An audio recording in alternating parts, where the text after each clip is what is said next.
Sure, let's go with that. Isn't it comical, then, that you will choose God's sacred house to stretch your legs in, you filthy dog? I absolutely agree. I thought that would get a reaction out of you, but it seems you got no bite in you today. Never mind, let's get down to business. You're going to help me out with a little something I'm working on. Help you with what, exactly? Something that's going to make me a lot of money. And if you lend a hand, I'll make sure you're well taken care of. Along with the church you're so fond of, and the nun you've taken a liking to. That nun of yours had made quite the name for herself. Out in the city proper, people have started calling her the Saintess. They're right about that. She is. The commoners love their heroes and saints. They eat that rubbish right up. But saint or not, you can't simply create food from nothing. Her work is causing financial troubles for the church, is it not? It is, yes. If you help me with this, I'm offering you an entirely new church, one where she has complete control to do as she wishes. She'll make it into the biggest church in the city. She'll be able to help even more people, which should surely please her. What would you have me do? Jumping at the first whiff of scraps. You really are a dog, aren't you? I don't like conversations that overstay their welcome. Fair enough. Then let's get to business. Not far from here lives a witch whose blood has the power to cause miracles. Miracle blood? Sounds like a sham to me. You never know. They say the sound of her first cry brought rain to the land where she was born, saving the whole village from drought. And they say her blood has the power to cure any disease. I'll worry about the veracity of the rumors later. Right now, all I want is for you to capture her and bring her to me. Explain something to me, Lord. You said that if I helped you, the nun would be able to save more people than she does now. How does capturing this witch accomplish that? I'm glad you know how to listen, dog. Buddy, I'm going to shank you. We'll be turning the blood into a miracle elixir, which she will then distribute to patrons of the church. In exchange for tithes. Tithes. Of course. Titties. Titties! Selling it, then. Selling isn't quite the right word, but if that's how you want to think of it, by all means. The commoners beloved saintess handing out an all-powerful miracle medicine. They'll lap it up. And in turn, you'll make a fortune. Exactly. Money can use to support her church. It'll be a boon to the city's economy as well. A single witch freedom is all it'll cost for everyone here to come out happy. So what'll it be? Will you help, or will it have to? I'll help. I have no reason not to. Decisive and a good listener. Excellent. Once I've captured the witch, where do I take her? I have a mansion set aside where your nun can run her church. There's an observation tower on the grounds. The witch will be kept locked up there to ensure we have a constant supply of blood. Okay. When do you want me to get her? You're just chomping at the bit now, aren't you? I thought you'd hesitate at least a little, but I guess it was foolish of me to presume to understand how a killer's mind works. I don't know, Jacopo. You're sounding like one yourself right now, you fucking asshole. Seriously. yeah. Ass. Holy fucking shit, dude. No, I'm not a tyrant. Worthy of people's friendship and love. Maria should have fucking killed you. All the resources I put into investigating you and everyone close to you were wasted, it would seem. Do you even have a conscience? Don't act like you're any different. Yo! I was just gonna I was just gonna say, like, Jacopo was just doing a hardcore projection to avoid having to, like, own up to anything. Yeah, like major. I assure you, I have a conscience. Doubt. I wouldn't be doing this if it wasn't necessary for the growth of the city. No, I mean you're as much a murderer as me. You would never come up with a scheme like this if your hands were clean. Nice face, Yukimasa. Yeah. He deserves this one. I think this is Barnier's laugh. The man's right. And he's a handsome man. You're nothing but a murderer. Hey, what's up, bro? How deep has the blood seeped into your hands? How many have you killed claiming their lives necessary sacrifices? And how many more will die for your ambition? Silent spirit. That poor, poor witch. Blessed with the power to perform miracles, only to win her the attention of the villainous lord. Sounds familiar. Very Sounds familiar. super familiar. It must be done. I don't have to explain myself to you. It's not like the old hag has long to live anyway. What the hell is villainous about having her spend her final days for the greater good of the city? Oh, die, Jacopo. So many lives will improve at the cost of only one. You keep telling yourself that, boy. God, he looks so judgy. That's amazing. But what you're doing is no different than my banquets. You're cut from the same cloth as the man standing before you. The very handsome man. With a very handsome, creepy smile. And the same cloth as me. The not so handsome man. Oh god, he unhinged his jaw again. I skipped the dialogue on accident. Be gone, phantom.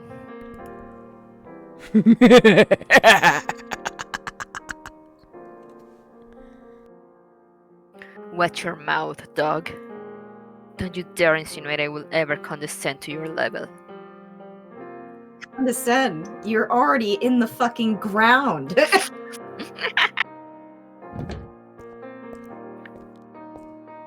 Damn it. That's the first time he's shown up with someone else around. At least you behave yourself today. I'm pretty sure you're smarter than most people I deal with. And you won't betray me either. Who knows how much longer he'll live, though. Stay. Oh, the dog noises weren't just some weird incidental sound effect. Okay. Yeah, no, I was confused whether they were from someone or if they were from the game because they sounded like so Hiccups. off with the Yeah. dialogue. Yeah. I was like, it's Screw okay. Yeah, but that was not him, for one. Stay. Don't touch it until I say so. Oh, quit pouting at me like that. You're the Lord's dog. Stand tall and proud. Alright, here you are. It sounds like the dog is, like, really far away. Yeah. It doesn't sound like a dog sound to me at all. Sounds Yeah. like someone really needs a drink of water. Yeah. Or like someone making a dog sound. Oh, God. Alright, here you are. Drink up. Looks like it's safe. I swear, so much work just to get myself a damn drink of water. When I heard about the Saintess, I thought it might be you, but it was someone else. I never did get around to resuming the search after Odilon passed. There's no one around I can trust with such a sensitive task. So it's probably for the best if I never do find you. We can't go back to the way we were before. Not that there's much chance you're even still alive. If, by some strange chance, you are still alive, what will you think of the man I become? I'm gonna fucking kill you, Jacopo. Thank you, One.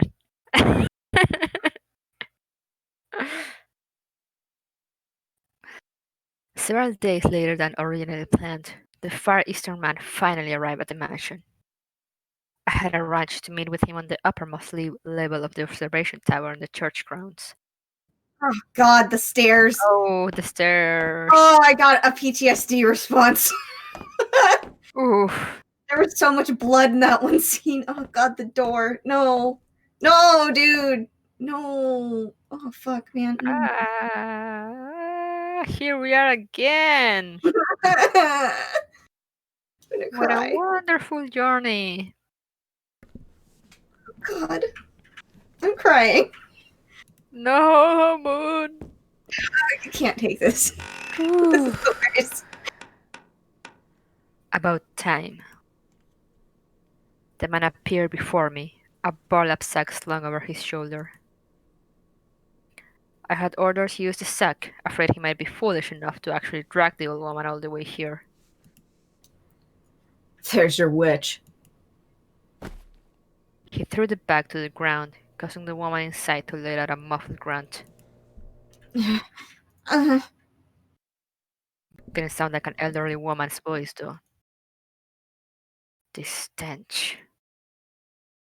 Tell me you didn't harm her, dog. I smell blood. you only instructed me not to kill her. Mistakes were made. Limbs were lost. I gotta say, though, I love that phrase. Mistakes were made, lives were lost. It happens. It's just, it's hard to kidnap people in this day and age. It's just a sword.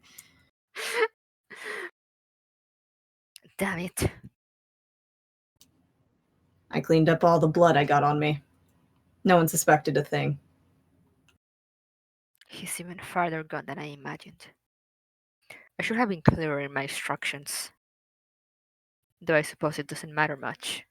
She's not going to live long either way. That you were able to immediately recognize it as the smell of blood says quite a bit, Lord. I mean, that's pretty distinct. Yeah. But if you're not a woman, I suppose, at that point in time, it's like, don't experience it much. True. I mean, I that think, kind yeah. of blood and blood that comes out from elsewhere smell quite different, I would say. This is true. Yeah. This is true. You have killed before, haven't you? No. What was that noise? Amazing, Kimi. It was like a Wookiee.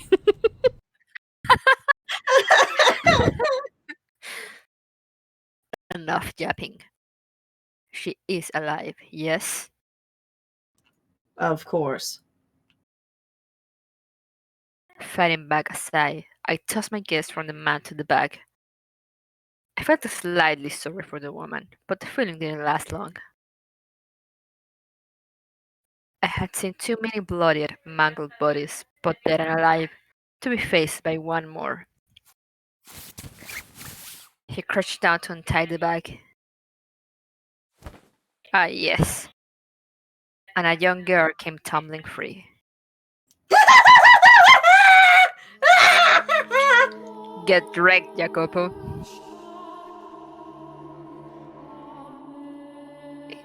It can't be. As soon as I saw her, I knew exactly who the girl was. It had been 4 years, but no length of time could wipe from my memory those patches on her face, or those breathtaking golden eyes. But why? How? What was she doing inside the bag? Why had I ordered her captured? How could I have done that? Morgana. She was pale as death, shaking visibly. Confusion seized me, a cloud of swirling darkness forming before my eyes. The first thought that came to mind was that he had gotten the wrong person. I had only ordered her captured because I thought the witch by the lake an old woman. If I had known she was a young girl, let alone her, I would have never given the command. But those thoughts led nowhere. I was simply trying to avoid facing reality, trying to place the blame on anyone but myself. I couldn't take back what had already been done. I couldn't change it. There she was, the girl who had once won my affection, lying in a ball of the cold stone lying in a ball on the cold stone with an arm missing. It didn't matter how he had gotten here, or what I had felt about her. There was no fixing what I had done.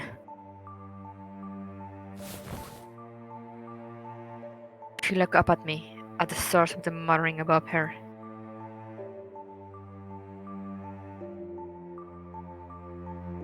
Her eyes were opened almost frighteningly wide, and they wandered aimlessly, unfocused to the point I wasn't sure she was seeing anything at all. I felt a tinge of madness in her. Is that you? The words spilled from her lips, so soft they barely reached my ears. Hardly a trace of the beautiful singing voice from my memory remained. It was hoarse and raspy, every sound seemingly laced with an unfathomably deep, pitch-black hatred for all existence. You remember me? Will she even be able to recognize me anymore?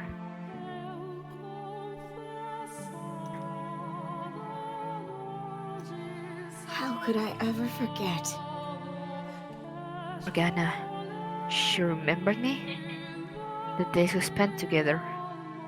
What kind of person I had been. The boy who had refused to give up putting ointment on her face. All her friends. Those horrible unromantic encounters at the graveyard. Her taking shots at me taking shots at her. Did she really remember all the time we had shared? How could I ever forget? All the pain and humiliation you put me through. What? How could I ever forget the blood Sabbath? Wait, what's that? Sabbats? Sabbats? Sabbats? I think it's Sabbats. Sabbats, okay. How could I ever forget the blood Sabbats you loved to hold? What? What was she talking about? Haven't had enough, have you? Leaving scars on every inch of my body wasn't enough for you? You haven't had your fill of my blood? I couldn't even begin to process the words I was hearing. They were little more than angry, meaningless shouts crashing into me. What the hell was she saying? Did she think I was someone else? Did she think I was him? That I was Barnier? No, Morgana. That wasn't me. I wasn't the man who had caused you so much agony. Look at the girl. You would claim you haven't caused her pain.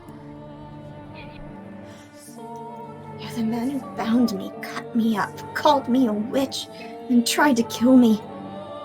I hadn't forgotten you even for a moment. No, I was the man who rescued you from him. I wanted to shout, but I couldn't gather the strength to force up a single word. Only gasps of air came from my lips. It was like I had been robbed of my voice. I don't care how much my father preaches forgiveness. That's the one thing you'll never get from me. I despise you with all my soul. I revile you with every fiber of my being. For every scar you gave me, I give you a lifetime of hatred. No, Morgana! When I finally managed to produce a sound, it was barely more audible than a whisper. In a frenzy, I meant to reach out for her. when I noticed a pair of narrow eyes glaring at me. I was not aware you knew the witch, Lord. Huh? Know her? I don't just know her. She's Morgana. She's the girl I... This man, the Lord, he destroyed me, mind and body. No.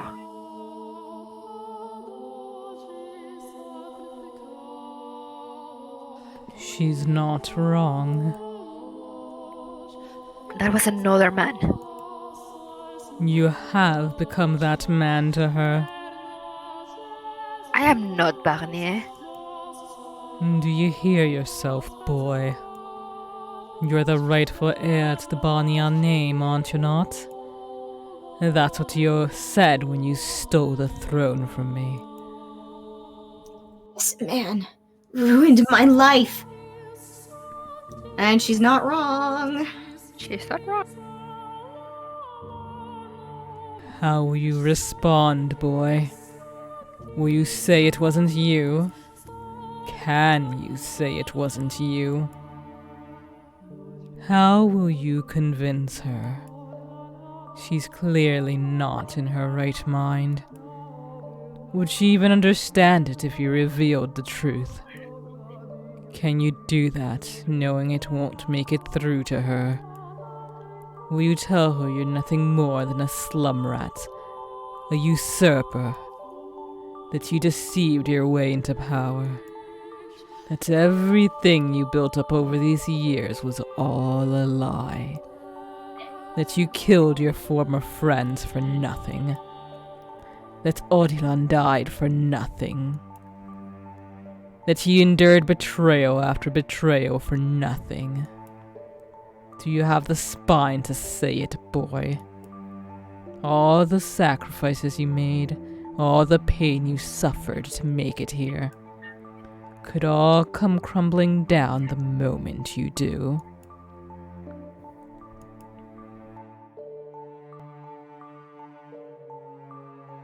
What will it be, false lord?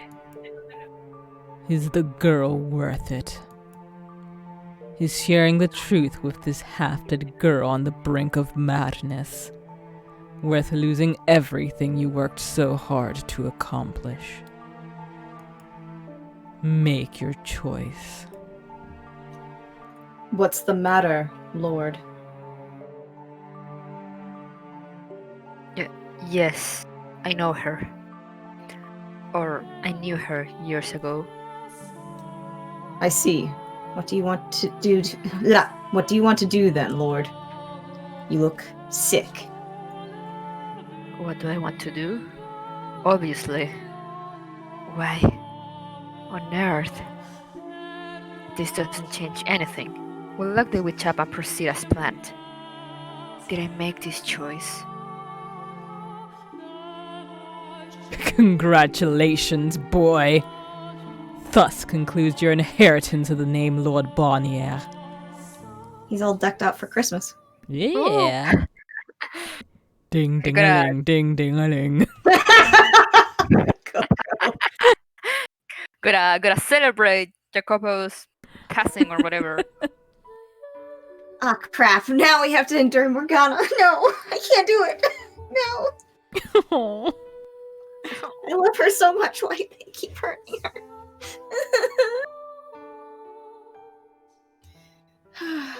4 years earlier, it wasn't until I lost everything that I truly understood just how blessed I had been, how much my time with them had allayed my wounded spirit, and how hard they had worked to mold me into an ordinary girl. But that was all gone now. I may not have said as much, but I liked it there. I was quite fond of the tranquility. I didn't want to lose it. I wanted to be happy as much as anyone else. Already pain. Yeah, already pain. Just thanks, gut me, why don't you?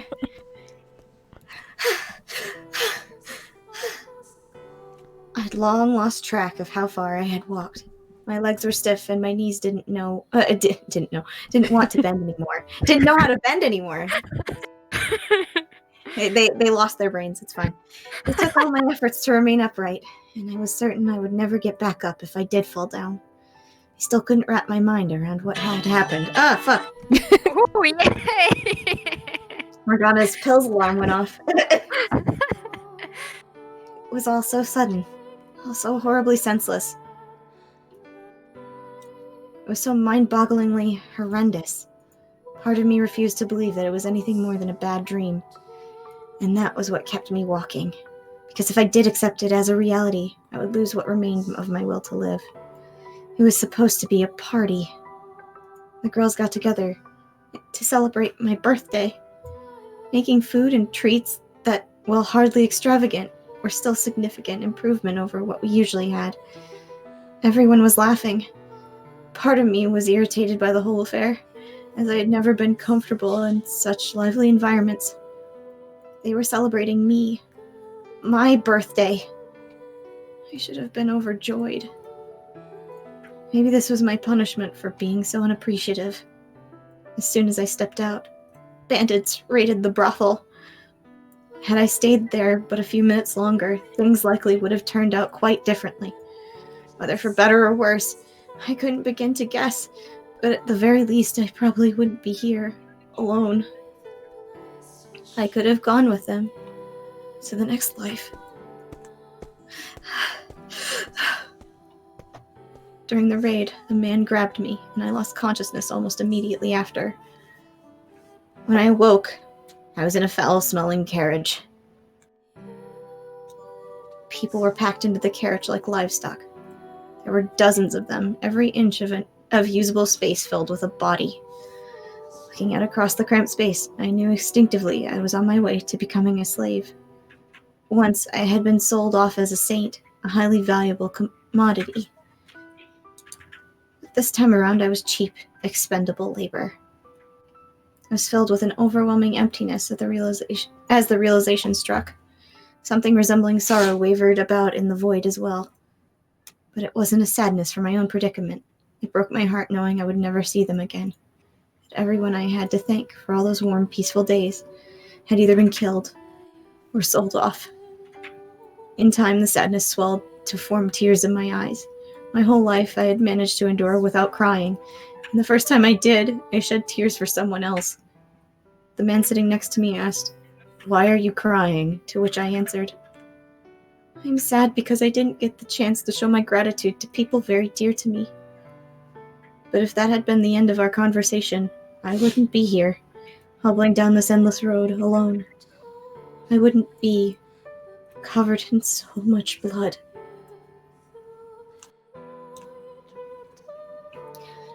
Sometime after I had responded, the man suddenly stood up and murdered the guards and slave traders. At first, the other slaves thought they were saved, and for a moment, I believed so too. He was a very curious-looking man. His eyes smaller and narrower than ours, his nose a different shape.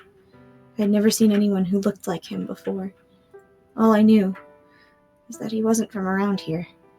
The man, wielding a sword stolen from a guard, searched through the slave trader's clothes for keys to our shackles, which he gave to me, and made me free his hands, before proceeding to kill the slaves. I stood aghast as the massacre unfolded before me. Blood pooled at my feet. Severed limbs were strewn about the carriage. Bodies piled up haphazardly, many having only had enough time for their eyes to go wide in shock before being cut down. Men, women, children, everyone equals at the end of his blade. The strange-looking man laughed as he slaughtered the slaves. He laughed, and he laughed, like he was having the time of his life. And when he was done, he stepped out of the carriage and wandered off, leaving me alone, the sole survivor.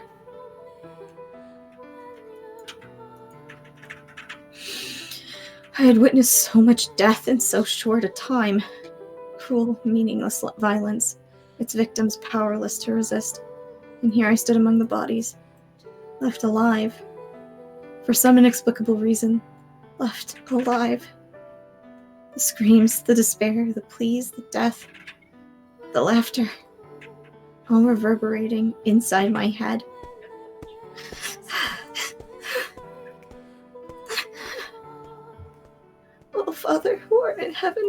Please give me your mercy. I cannot take it anymore. I pray. Free me from this pain. My spirit was about at its breaking point. I was certain that I too would sink into the bottomless abyss if I kept all the emotions inside me much longer. Hey, game developers, can we have a fucking break? Like 2 minutes? No. I walked and I walked and walked and walked. No food, no water, my exhaustion at its peak, my mind in a complete haze. When off in the distance, I caught sight of a lake. So thirsty. Water. I began hobbling in the general direction of the lake, not caring that it took me off the main road. Bandits could have assailed me, wild animals made me their prey. None of that mattered to me anymore. At least then I wouldn't have to walk anymore. For better or for worse, I made it to the lake unmolested. The water was clear as crystal and seemed to sparkle like one as well. As soon as it was within reach, I dropped to my knees and drank, my thirst seemingly insatiable. The blood covering me had dried several days earlier, but its bitter stench lingered. So after a brief glance about my surroundings, I washed myself. The chill of the midwinter lake and occasional gusts of wind pierced me to my very bones. No one in their right mind would bathe in this weather. The common sense and the chattering of my teeth didn't stop me. I wanted only to be clean again, and the frigid water felt like it would strip everything away, leaving my body and spirit new and unsullied. Once I was satisfied, I came to the belated realization that a small cottage sat on the lakeside.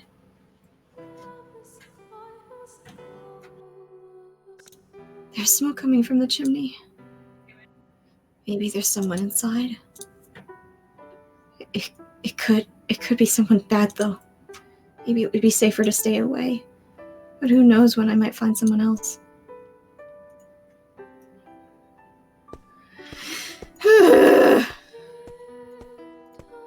Excuse me, is anyone there? Hello? The door's unlocked.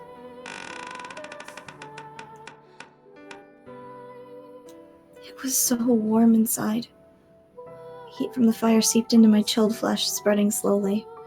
I almost burst into tears again. Sitting before the fireplace was an old woman. A cauldron hung above the flames, bubbling with a curious colored liquid. Ma'am? The woman merely sat there, her head drooped.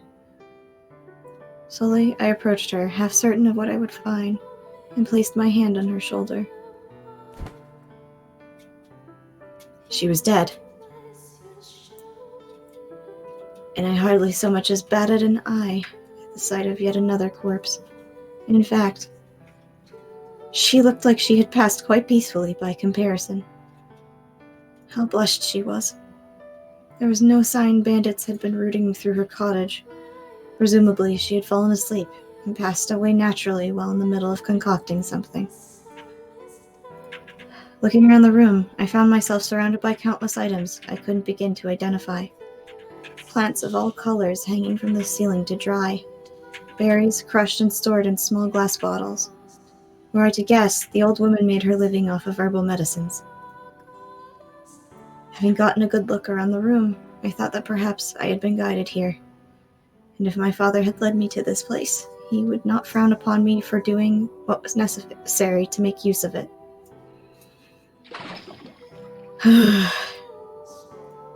So I dragged the old woman's corpse from the cottage and pushed it into the lake. If I didn't take up residence in the cottage, someone else eventually would. Or it would just be left to deteriorate. And I would rather take the opportunity bestowed upon me to have a place to rest my weary soul.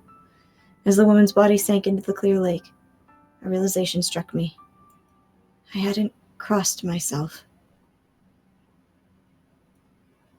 A few days after I moved into the cottage, a man came to the door.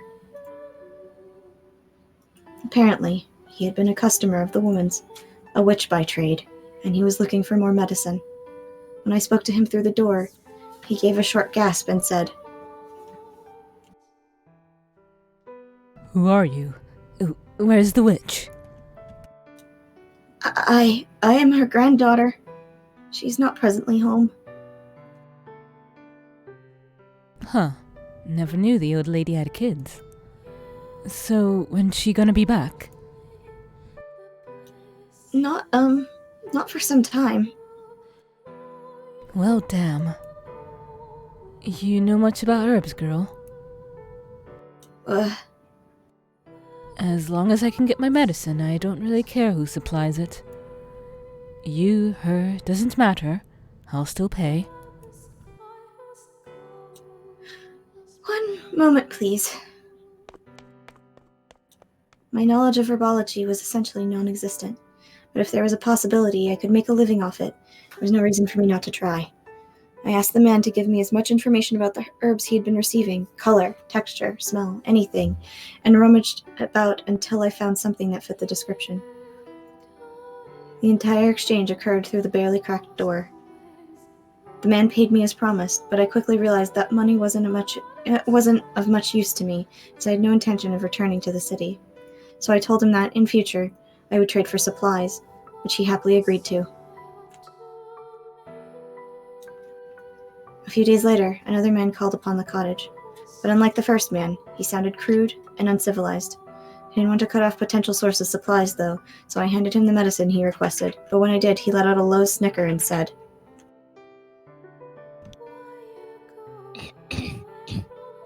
What do you say I look after ya, girlie? He then shoved his hand in through the crack in the door and grabbed my wrist. You ain't fooling me. The hack's dead and it's just you, ain't it? Little girl like you needs someone to look after her. Make sure no bad men threaten ya. Every word that came from his mouth oozed with sleaze. I knew what would happen if he got the door open. Let go! Whoa! I yanked my arm back with all my strength, slammed the door shut, and set the bar. But even that wasn't enough to calm my uneasiness, so I put a chair against it as well. The man pounded on the door, each slam of his fists causing the whole room to vibrate. Overreact much, huh, girlie? Come on, open up. I still ain't paid ya yet. Brought something real nice, too. Open up, I want you to have it. I don't need your payment. I'm never doing business with you again, so please get off my property. Wanna say that again? You gotta learn herb, eh, you little bitch? Open the damn door, you don't wanna know what'll happen if you don't. You got more for sale than just bags of leaves, don't you? Open the fucking door. Just stay quiet, Morgana. Best way to handle people like him is just to not respond. Tch. Good for nothing, you. One day you'll learn your lesson. This world's hit a little girlie like you right up.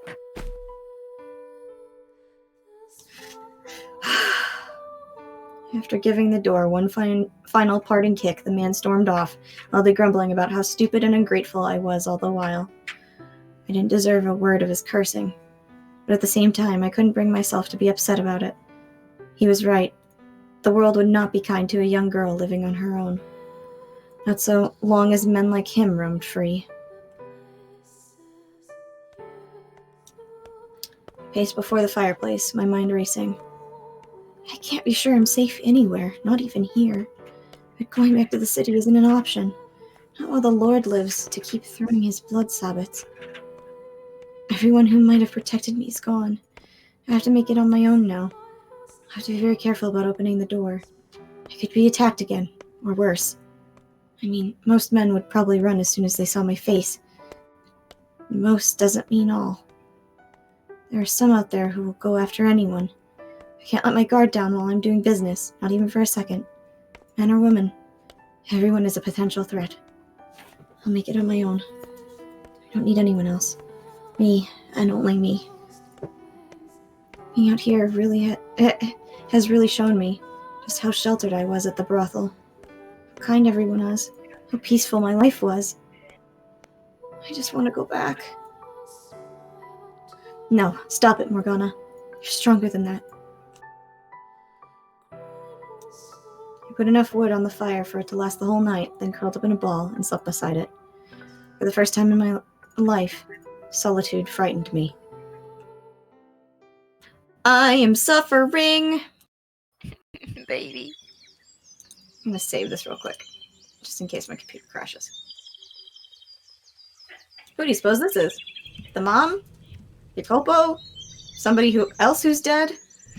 I don't know. Who should read it? Morgana. What? Were you planning to sleep all day? Probably Jacopo? Maybe. Or Maria? Come on, Yeah. you're not Jaren. Huh? Oh, yikes. I'm leaving, goodbye. Get this fucker out of here. Gross. Yikes. About time. Good morning. What little of it remains, anyway. What's with that look? Still waking up? What are you doing here? I'm wondering the same thing. Excuse me? Why would I not be here? That doesn't answer my question. How did you even... A little bird told me where to find you. So, you survived? Do I look dead to you? Fucking yeah, you do. No, but still I thought you were killed during the raid. I may not be as good with a sword as someone, but you know I'm no pushover. I wasn't going to let a bunch of bandits get the best of me.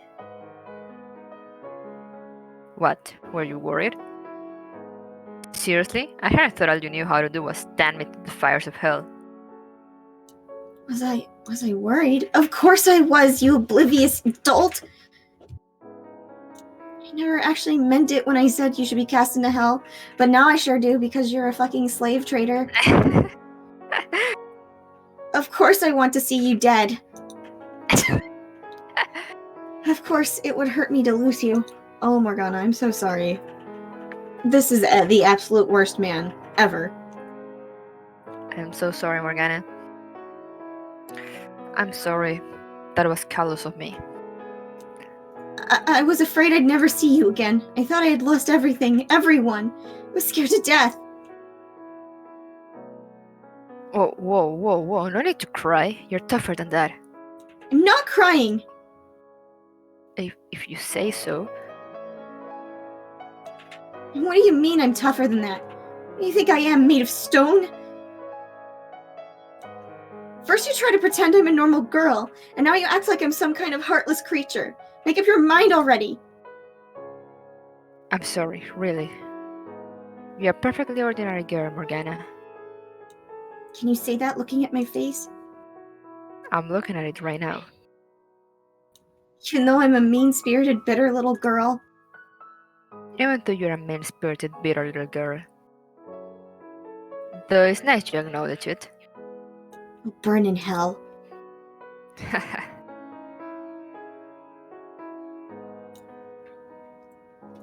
Say, I want to ask you something.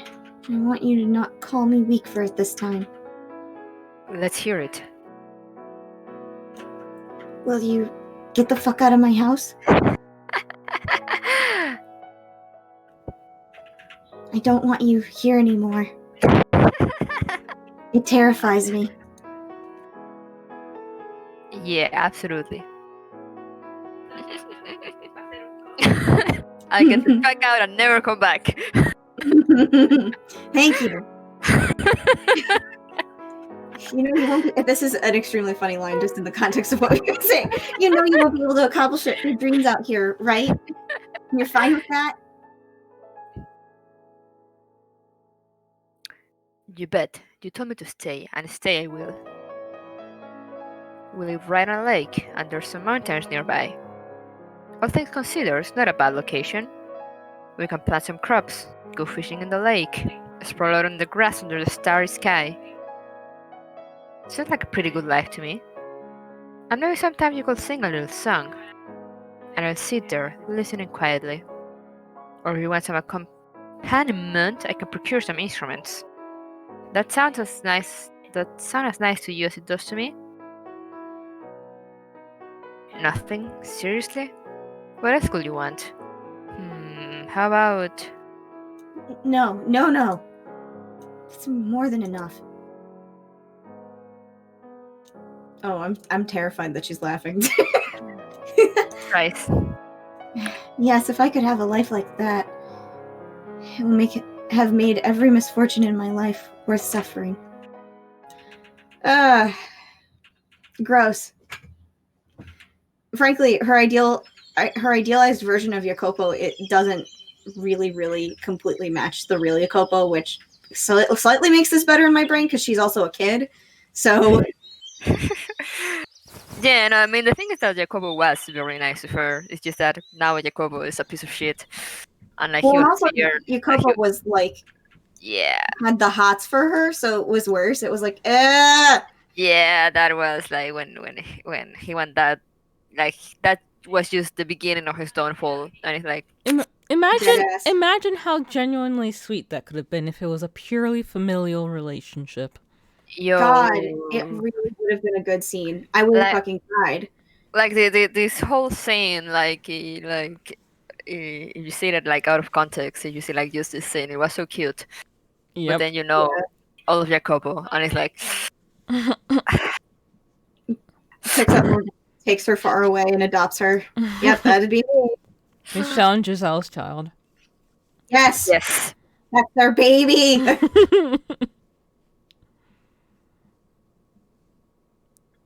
I accidentally hit something. What did I hit? Oh, no. I hit accident. It's fine. I keep putting my my cursor down too low. Oh, thank God he's not here.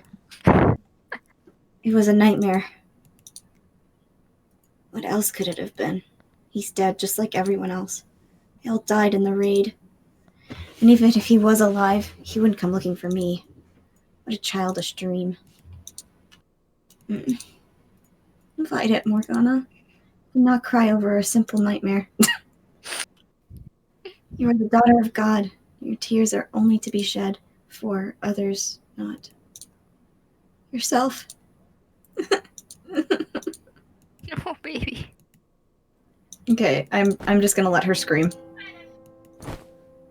She deserves to scream, but I'm not yelling at this time of night. It's fine. I pounded my fists against the floor again and again and again, sobbing like a petulant child. I never cried like this before. Not as I witnessed men, women, and children being slaughtered.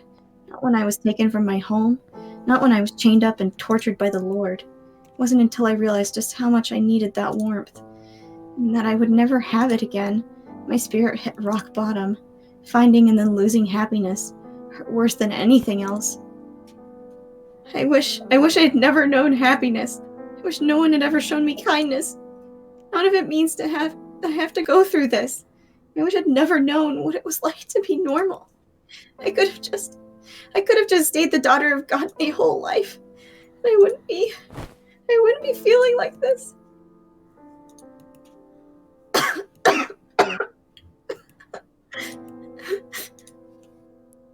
I never knew crying like that was so exhausting, and I never want to experience it again. I want to go back to who I used to be, a saint. If I didn't know happiness, I wouldn't have to feel like this. I just have to forget it all.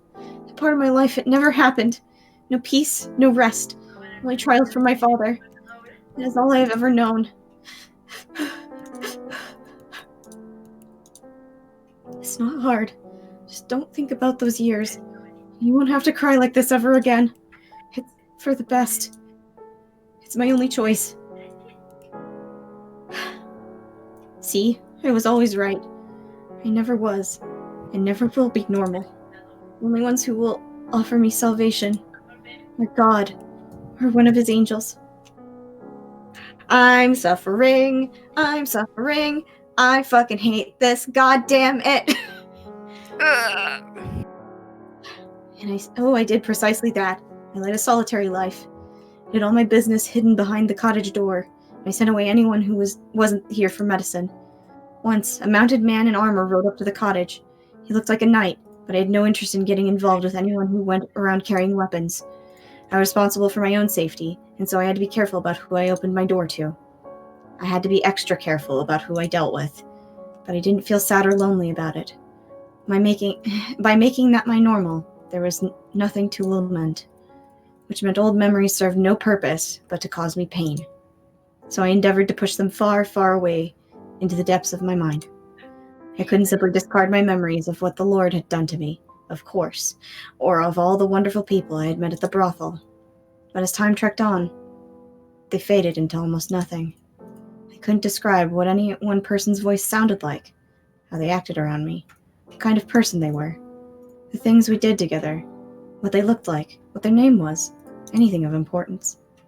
I knew good and well it was callous to forget about all the people who had shown me so much kindness and warmth, but I would never see them again, and thinking about them only brought me pain, so there was no point in remembering. It was all I could do to make it by.